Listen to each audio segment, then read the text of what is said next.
The Foreign Policy Toolbox. Blockade. When an embargo does not work well enough, the next measure is a blockade. A blockade is the act of physically cutting off trade to a nation.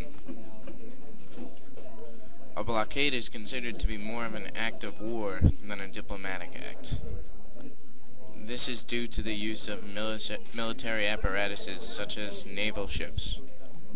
The blockade has proven to be a very successful tool. The United States has used this in their foreign policy throughout history. The United States has had many examples of successful blockades.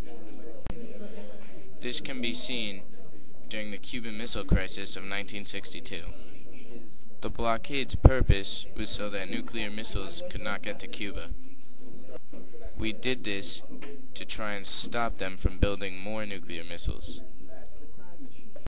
This blockade was successful as it enabled President Kennedy to negotiate the disarming of Cuba.